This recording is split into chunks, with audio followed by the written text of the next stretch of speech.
अस्सलाम वालेकुम दोस्तों, उम्मीद है आप खैरियत से होंगे। दोस्तों, चंद दिन पहले कुछ पैसों की ज़रूरत पड़ी तो बैंक की तरफ रवाना हो गया। ज़ाहिर है पैसे लेने के लिए बैंक में जाना पड़ता है या एटीएम से निकलवाने पड़ते हैं। लेकिन वहाँ से पैसे तब मिलते हैं जबकि आपके अकाउंट में वहाँ पर पैसे मौजूद हों। यानी कि आपने कुछ सेविंग करके, कुछ बचत करके अपने अकाउंट में कुछ पैसे रखवाए हों, और जब ज़रूरत पड़े तो फिर बड़े आराम से जाएं या बैंक में चले जाएं, वहाँ पर अपना चेक के पेश कर दें और कैश ले लें, या बड़े सुकून से 24 घंटों में किसी भी वक्त आप एटीएम मशीन पे चले जाएं।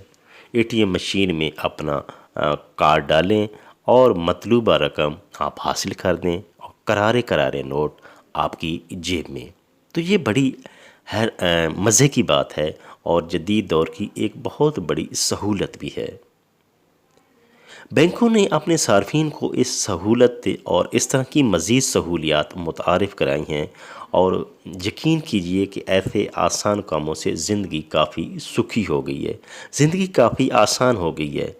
मगर ना पहले ये होता था कि कैश लेने के लिए बैंक के अंदर जाते और घंटों लाइन में खड़ा होना पड़ता था। लेकिन अब अल्लाह का शुक्र है कि आप जब भी जाएं, 24 घंटे में जिस वक्त भी आपका दिल करे, आप एटीएम पे जाएं और पुरसुकून होकर कैश निकाल लें। मैं भी इसी सिलसिले में कैश लेने के लिए बैंक की तरफ रवाना हो गया। मैं एटीएम बैंक में दाखिल हुआ और अपना कार्ड एटीएम मशीन के अंदर दाखिल किया।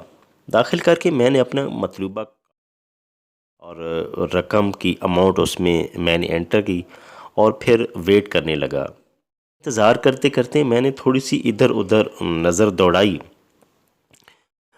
उस एटीएम मशीन का जो छोटा सा कमरा होता है, तो वहाँ पर एक अजीब सा मंज़र देखा जो आप लोगों के साथ शेयर करना चाहता हूँ। वो मंज़र ये था, आप भी देखिए, यहाँ पर ये आपको सामने वीडियो और पिक्चर नज़र आ रही होंगी कि लोगों ने जो वहाँ से एक रसीद निकलती है, वो रसीदें निकाल निकाल कर नीचे फ़र्श पर फेंकी हुई थीं। हालांकि वहाँ पर एक बहुत बड़ी खूबसूरत सी स्टील की बेहतरीन सी डस्टबिन भी पड़ी है। बैंक वालों ने माशाल्लाह बड़ा अच्छा इंतज़ाम किया हुआ है जी। वैसे तो बड़ा एक बेहतरीन सा एसी चला हुआ था, बड़ा ठंडा माहौल था और बड़ा साफ़ सुथरा पूरा उनका वो जो रूम था। लेकिन इसके बावजूद आप हम लोगों का एक रवैया देखें कि हम लोगों का एक अमूमी रवैया क्या है। हमने वहाँ से जो रसीदें निकलती हैं, जो प्रिंट आउट निकलता है एटीएम मशीन से, उसको बजाय उस डस्टबिन में बराबर फेंकने के हम यूं ही फर्श पर फेंक देते हैं। मतलब गंद फैलाने के हम उस्ताद हैं। कोई गंद फैलाना हमसे सीखे।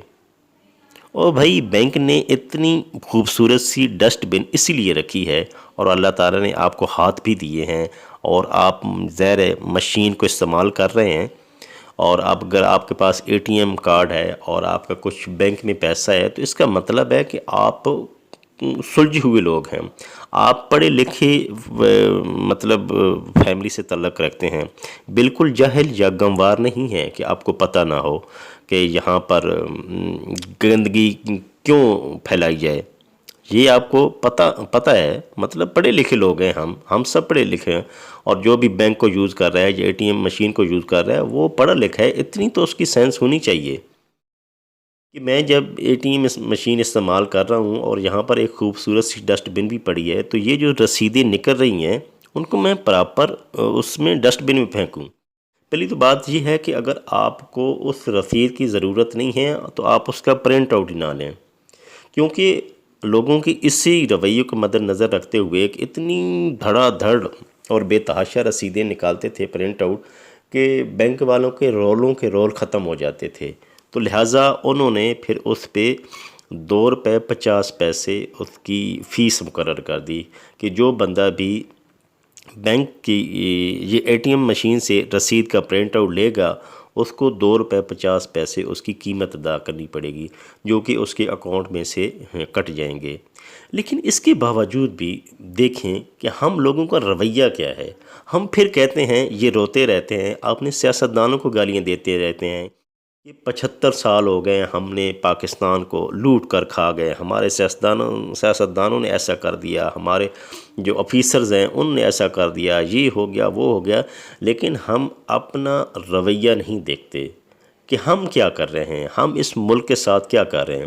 یہ بظاہر بڑی چھوٹی سی بات ہے کہ اس سے کیا ہو گیا ہے جی، لیکن اس سے ہمارا ایک عمومی رویہ اور عمومی مزاج اور ایک قوم کی جو ایک ہے نا سمجھ آتی ہے کہ قوم کس نیج پہ پہنچی ہوئی ہے جی، کس تباہی کے دہانے پر پہنچی ہوئی ہے کہ قوم کو اتنا بھی شعور نہیں ہے، ان لوگوں کو اتنا بھی شعور نہیں ہے کہ یہاں پر آپ کو صفائی ستھرائی کا احساس ہی نہیں ہے۔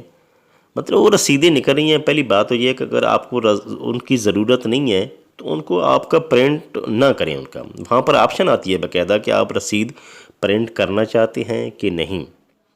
اگر آپ کو ضرورت نہیں ہے تو اس کو پرنٹ ہی نہ کریں تاکہ آپ ادھر پھینکی نہ ڈسٹ بن میں، اور اگر ضرورت ہے تو پھر آپ اپنی جیب میں لے جائیں اور اس کو پراپر کسی اور طریقے سے اس کو ڈسپوز آپ کریں۔ لیکن آپ ایسے بے تحاشا وہاں سے رسیدیں نکالے جا رہے ہیں اور پھینکتے جاتے ہیں۔ اور دوسری بات یہ ہے کہ یہ کافی انفارمیشن جو ہے نا آپ کے لیے سینسٹیو بھی ہو سکتی ہے، کیونکہ اس پہ اوپر آپ کی انفارمیشن آ رہی ہوتی ہے، آپ کی پیسوں کی، بیلنس کی، تو وہاں سے کسی بندے کو وہ ہاتھ لگ سکتی ہے۔ اور یہی وجہ ہے کہ ہمیں آئے روز کوئی نہ کوئی فون آ رہے ہوتے ہیں کہ آپ کو فلاں بینک میں اکاؤنٹ ہے، میں فلاں بینک کا نمائندہ بات کر رہا ہوں، تو آپ مطلب جو فراڈی قسم کے لوگ ہوتے ہیں، تو یہ اس طرح کا ہمارے لیے خطرے کی باعث ہوتی ہے کہ ہمارا یہاں سے انفارمیشن لیک ہوتی ہے اور ان لوگوں کے ہاتھ میں پہنچتی ہے، اور اس طرح نہیں پھینکنی چاہیے یہ چیزیں۔ اور میرا کہنے کا مطلب یہ ہے کہ ہم اپنے رویے کو درست کریں۔ ہم نے پاکستان کو کیا دیا؟ ہم ہر وقت روتے رہتے ہیں، ہر وقت گلے شکوے کرتے رہتے ہیں اور دوسروں کے بارے میں کرتے رہتے ہیں کہ دوسرے یہ کر گئے۔ ہم اپنے گریبان میں نہیں جھانکتے کہ ہم نے پاکستان کو کیا دیا، ہم پاکستان کو کیا دے سکتے ہیں، پاکستان کی تعمیر و ترقی کے لیے ہم کیا کر سکتے ہیں۔ لیکن اس کے باوجود ہم نے اپنی غیر ذمہ داری کا مظاہرہ کیا اور ہمیں بالکل صفائی ستھرائی کا لحاظ نہیں ہے۔ آپ صرف اسی چیز کو دیکھیں کہ ہم تباہی کے کس نہج پہ پہنچ چکے ہیں۔ یہ بظاہر بڑی چھوٹی سی بات ہے، لیکن اگر سمجھے تو کوئی یہ بہت بڑی بات بھی ہے۔ ہمیں اسلام کے ذریعے اصولوں کو بھی اپنانا چاہیے۔ اسلام نے بھی صفائی کو نصف ایمان دیا ہے، نصف ایمان قرار دیا ہے، تو وہ بات بھی ہم بھول گئے۔ ہم تہذیب و تمدن کو بھی بھول گئے کہ قوموں کو جو عروج کی باتیں ہوتی ہیں یا نشانی ہوتی ہیں اس کو بھول گئے، اور ایسے کاموں پڑ گئے کہ جس نے ہماری اصلیت کھول کر رکھ دی۔ تو اگر ہمیں اس پاکستان کو ترقی دینی ہے تو ہمیں ذمہ دار شہری بننا پڑے گا اور ان چیزوں کا ہمیں بھرپور خیال رکھنا ہوگا۔ اللہ تعالی ہم سب کو اس پاکستان کے بارے میں اچھا سوچنے، اچھا کرنے اور اس کی تعمیر و ترقی میں اپنا بھرپور کردار ادا کرنے کی توفیق عطا فرمائے۔